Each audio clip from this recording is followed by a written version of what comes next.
Buenas tardes chicos, acá nos encontramos nuevamente en una clase de administración. ¿Sí?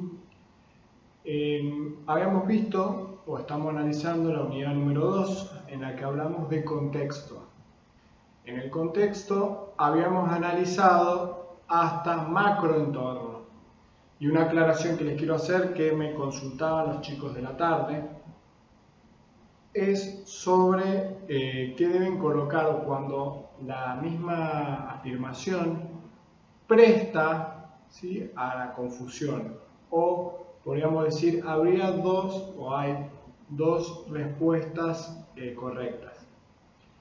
El caso es que deben analizar con la mayor objetividad posible qué es lo que se trata de decir, o mejor dicho, qué es lo que dice el ejercicio.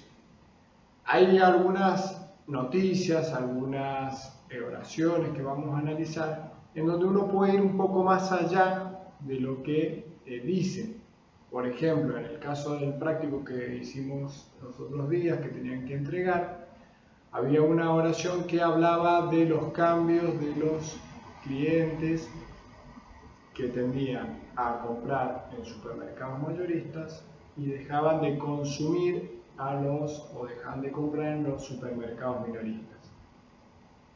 En ese caso, no tienen que analizar por qué se produce eso, ¿sí? El por qué, porque hay inflación, porque suben los precios, porque les conviene más. Eso es todo un trasfondo que también influye y que es real, que es correcto, pero particularmente tienen que analizar qué es lo que se está diciendo. ¿Qué hay? Hay un cambio en la conducta, hay una forma de adaptarse a las nuevas circunstancias, hay un cambio de costumbres, ¿sí? Entonces por eso está orientado a que pusieran sociocultural. ¿Qué quiere decir? Que no es que está mal poner que pongan solamente económico. Siempre que lo fundamenten bien y que la fundamentación sea correcta, seguramente van a tener algún puntaje parcial. La idea es que analicen estrictamente lo que está escrito en la oración o en la noticia. Habíamos visto entonces la parte macroeconómica, ¿sí?, en donde habíamos tenido una primera diferenciación entre un macroentorno global, ¿sí?, estas fuerzas que están por afuera del país que también influyen, ¿sí?, que son externas a la organización, que influyen de manera indirecta, ¿sí?, pero también son importantes que debemos conocerlas y saber cómo adaptarnos a los cambios en estos entornos, ¿sí?, en ese entorno político, en ese entorno económico, en ese entorno también legal, climático. En todos estos entornos tecnológicos, demográficos, me faltaba ese, sociocultural, y ahí nombramos todos los entornos, ese entorno global, que también se denomina, se llama de la misma manera cuando es un entorno nacional, ¿sí? Siempre es macroentorno, fuerzas que están por afuera de la organización, que muy difícilmente podamos modificarlas nosotros como individuo, nosotros como empresa, como organización, pero sí influyen en nosotros. Hoy vamos a ver las microentornos, ¿sí?, o aquellas fuerzas que sí ya influyen de manera más directa, que están más cerca de la organización, en ese gráfico que está en el cuadernillo, que son círculos cada vez más pequeños. Este es el último círculo que está pegado a la organización, por eso son fuerzas que influyen de manera directa, es decir, un cambio en estos entornos repercute de manera directa en la organización, ya sea en sus precios, en sus sueldos, en el ambiente interno, ¿sí?, en la estructura de la organización puede modificarse. Entonces, todas estas fuerzas, recuerden, microentornos afectan de manera directa. Y nosotros como organización también podemos corregir o modificar estas fuerzas, ¿sí? Tenemos una mayor accesibilidad a poder modificar estos entornos. El primer microentorno son los clientes, esa fuerza que de manera directa, ¿sí?, esa fuerza que de manera directa, esa fuerza que es la fundamental, o tal vez pensemos que es la más importante, los clientes. Los clientes son el motor de la empresa, o mejor dicho, aquellos que aportan para que la empresa continúe. Aportan su dinero, aportan a través de comprarnos nuestros productos, de comprarnos nuestros servicios para que la organización funcione. Estos clientes es una fuerza a la cual debemos tener muy en cuenta, ¿sí? Va orientada, la mayoría de la atención de la organización va orientada a este entorno, ¿sí? O a esta fuerza que son los clientes.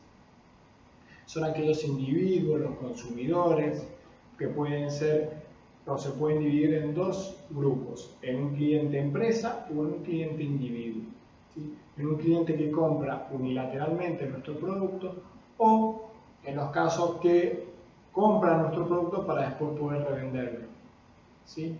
Esos pueden ser ese cliente empresa, ¿sí? Hay algo que me pareció oportuno marcar en el cuadernillo cuando lo vayan leyendo, habla de el poder de negociación que tienen los clientes. ¿Qué quiere decir esto? El poder de negociación significa que cuánto puede influir un cliente en mí, ¿sí? Si yo solamente tengo un cliente, ese cliente yo tengo que satisfacerlo como sea, porque es la única entrada o ingreso que yo tengo. Entonces, ese cliente ante mí va a tener una fuerza o un poder de negociación alto. Ese cliente que a mí me compre, como son los supermercados que compran en grandes cantidades, va a tener un gran impacto en mí. Entonces, no es lo mismo si yo soy un productor de latas de arvejas, ¿sí? Una marca conocida de latas arvejas, y me compran 3 supermercados y 200 kioscos o almacenes, ¿sí? Yo debo preocuparme por todos son importantes, mi orientación, mi esfuerzo como organización debe ser para todos igual. Ahora, no es lo mismo que yo pierda un cliente porque lo atienda mal a un supermercado que me compra 5.000 latas al mes que un almacén que me compra 50, 60, 100 latas en el mes de mi producto, había hecho latas de arvejas, ¿sí? Entonces, ¿cuál es un cliente que influye más en mí? Obviamente un supermercado. Por eso debo atenderlo mejor. No quiere decir que al otro no lo atienda, sino que le voy a dar mayores promociones, le voy a bajar mis precios de venta, ¿sí? Le voy a dar facilidades en los pagos. Y ese poder de negociación que tienen los grandes supermercados, en este caso que planteo, es mayor que un cliente chico, ¿sí? No quiere decir que el trato sea desigual, pero sí existe un mayor poder de negociación. El supermercado me va a decir, bueno, te los compro, pero te los pago dentro de 2 meses. Y yo tal vez necesite esa plata o el volumen de ventas lo necesite. Satisfacer esa necesidad. Bueno, se lo puedo llegar a aceptar, puedo llegar a negociar. Poco con él, porque tiene un gran poder de negociación conmigo, un gran poder de influencia con mi negocio.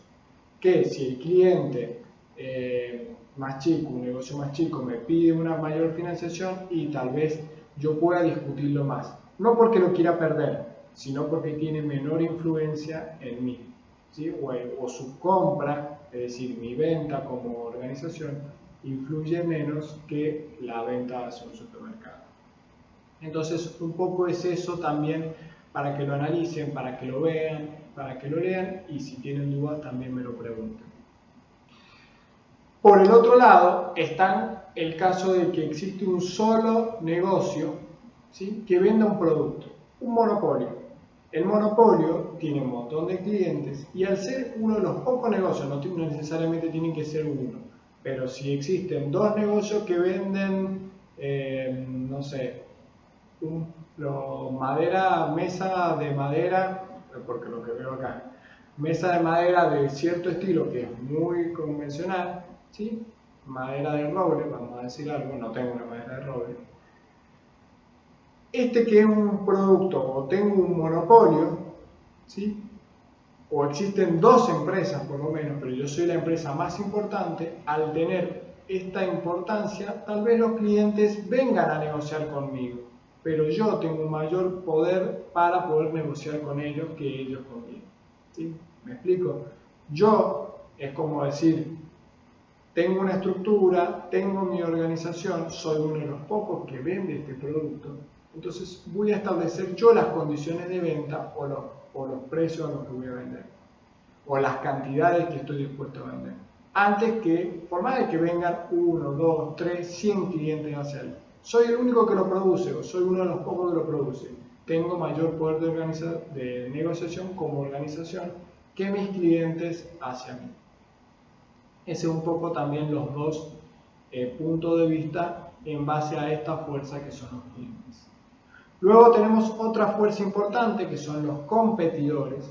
Los competidores son aquellos que producen el mismo producto y o servicio que nosotros tenemos. Son nuestra competencia, aquellos que tienen o se dedican a la misma actividad que mi organización.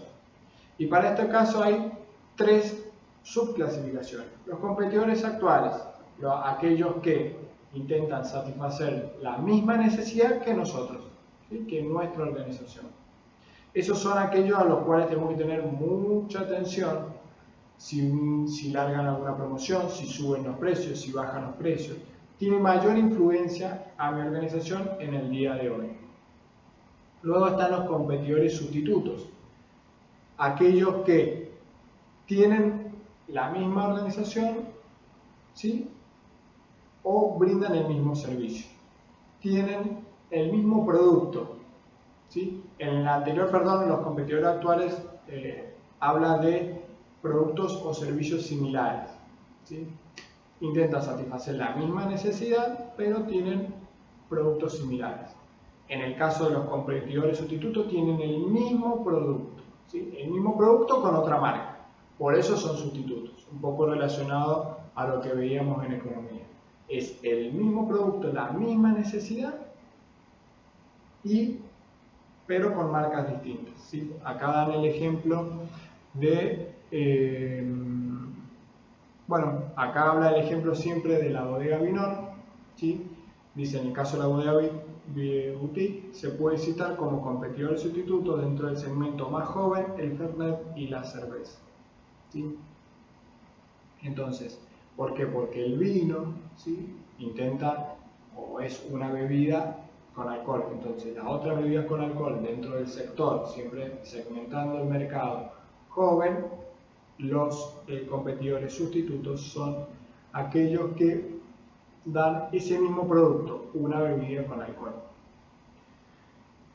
Por último, ejemplo, clasificación, tienen los competidores potenciales. Estos competidores potenciales son aquellos que están fuera del segmento, pero pueden dedicarse a lo mismo.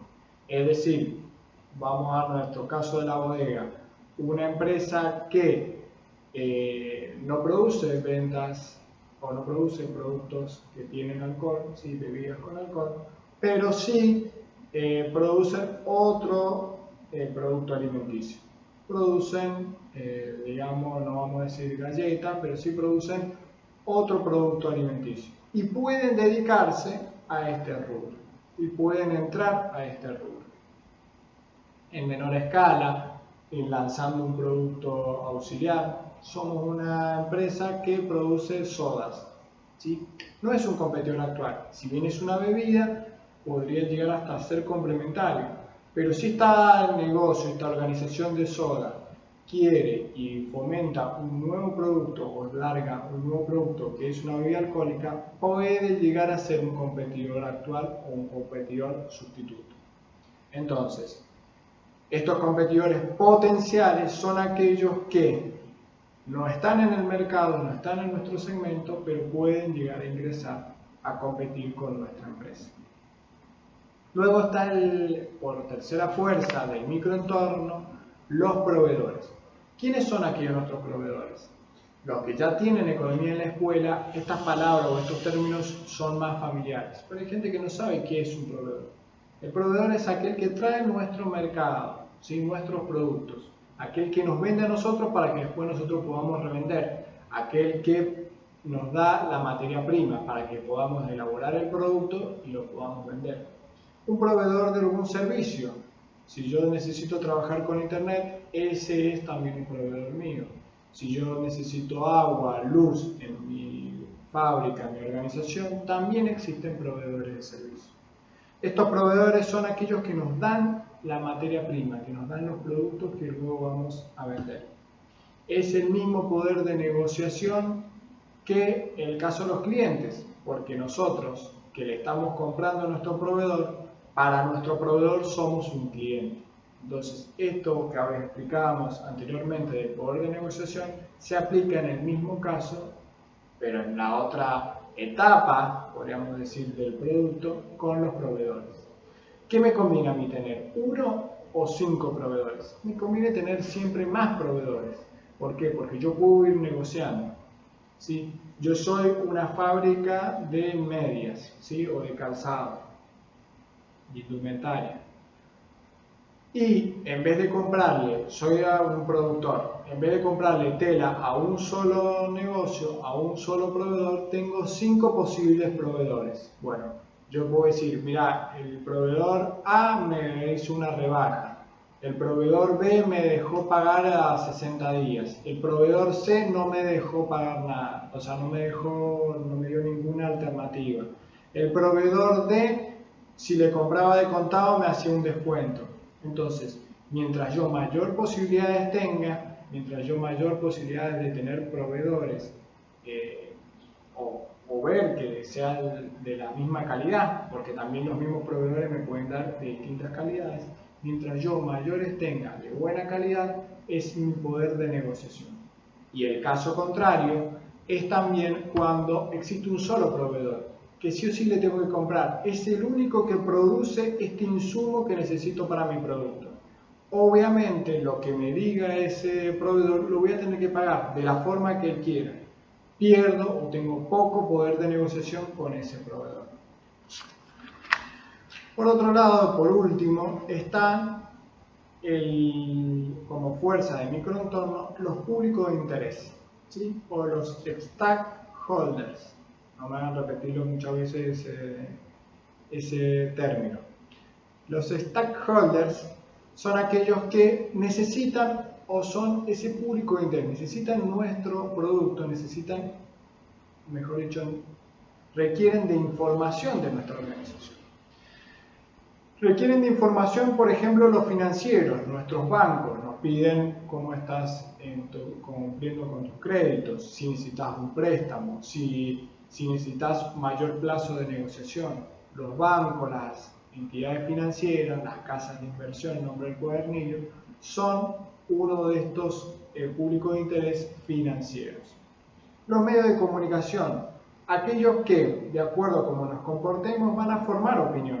El medio de comunicación es sumamente importante y hoy por hoy se le da mucha importancia, a veces mal encaminada, a veces bien encaminada, a los medios de comunicación y a cómo se expresan, sobre todo en la prensa que hacen de nuestra organización. Es bueno tener una buena imagen, es bueno fomentar una buena imagen y obviamente serlo más que mostrarlo. Otro de los públicos de interés es el gobierno, a través de las medidas que toma, las facilidades, la presión impositiva, todo lo que sea relacionado al gobierno también es un público de interés. Es una fuerza que actúa en mí, ¿sí? O que las medidas que toma el gobierno, cómo influyen en mi organización. Eso también es un público de interés. Y luego tiene una última clasificación de los públicos de acción ciudadana, grupos que dice el cuadernillo de consumidores, grupos ecológicos, ¿sí? Que tienen una formación más altruista, que también es bueno tener esa buena prensa o esa buena imagen en estos públicos de acción ciudadana. Público local, aquella comunidad que está cercana, ¿sí? A la organización. Público interno, el público interno son los propios empleados, los propios trabajadores de la organización. ¿Y cómo el público interno es microentorno? ¿Por qué? Porque es un entorno que necesita la organización, es una de las fuerzas que necesita para actuar bien. ¿Cómo puedo llegar a actuar yo bien? Si mi público interno funciona mal, si mi empleado está descontento, si no está conforme con su salario, si está en malas condiciones de trabajo. A veces presta un poco a la confusión porque es una fuerza que está por afuera de la organización, pero en realidad es parte interna. Es cómo los mismos empleados actúan e influyen en la organización. Por eso se los considera microentornos. Y el público en general es la comunidad municipal, una provincia, el país, es decir, todo el público que exista o que pueda llegar a influir en la organización. El público local es bien propio de la zona donde está la empresa, donde está radicada la sucursal. El público general es todo el público que puede llegar a conocer o a interactuar con nuestra organización.